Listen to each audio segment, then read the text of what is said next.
ตอนเช้ามื้อนี้ผู้ค้าปาทองคำผสมมาบริเวณศาลาวัดถ้ำหินตาดบ้านอ่างตำบลนาตาลวัดยาคูเบียนแดนนี่หมู่นี้คือวัดถ้ำพระยาคูเบียนละหมู่นี้วัดถ้ำพระยาคูเบียน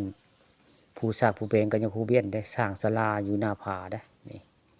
ศาลาอยู่หน้าผาได้เลี้ยวลงไปแล้วก็เจนหมดถ้าเฮาไปยืนทางเล่าเล็กไปได้เลี้ยวลงไปก็เจนหนองน้ำอ่างเก็บน้ำได้ทางใต้กาเซนน้ำท่านพลาดเนี่ยถ้าไปยืนมองเล่าเล็กอะไรนี่แต่ผู้ค้ายืนว่าจิงจาในวัดบันไดทางขึ้นได้บันไดทางขึ้นวัดบันไดนี่หรือว่าศาลาวัดตะคูเบียนอ่างกินน้ำห้วยหินตาดแล้วนี่คือเป็นภาพบรรยากาศในศาลาวัดตะคูเบียนเลยวัดตะคูเบียนบ้านอ่างตำบลนาตาลอำเภอตะงอยอันนี้นี่คือภาพบรรยากาศในวัดในว่าเพื่อนอันนี้นี่ก็เป็นศาลาเพิ่นสร้างยังบ่แล้วได้นี่ศาลาเพิ่นสร้างหรือพิพิธโครงสร้างได้นี่ผู้สร้างก็จะคูเวียนละสร้างบ่แล้วก็เพิ่นตุยก่อนก็เลยย่าระงับการสร้างนี่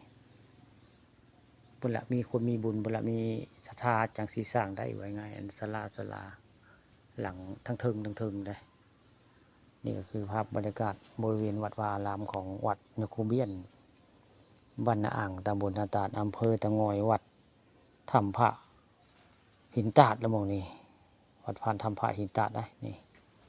สร้างใส่กระตูทำด้านมองนี่ทำได้อยู่พุ่งกับมีวิทย์บานกับมีทำเข้าไปได้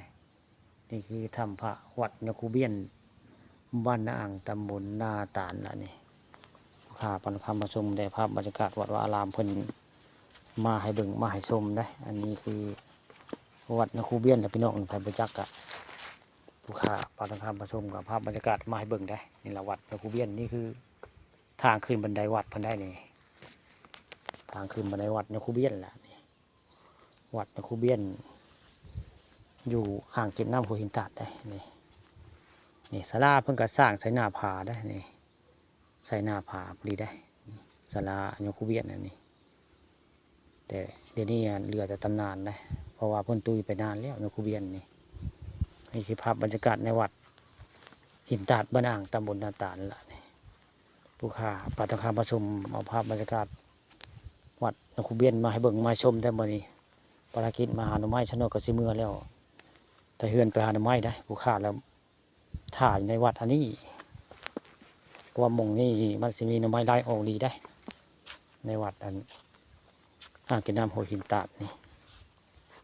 นี่คือภาพบรรยากาศในวัดเพิ่นได้ยาคูบ่เห็นยาคูเห็นแต่เมซี่อยู่งานเมซี่เห็นอยู่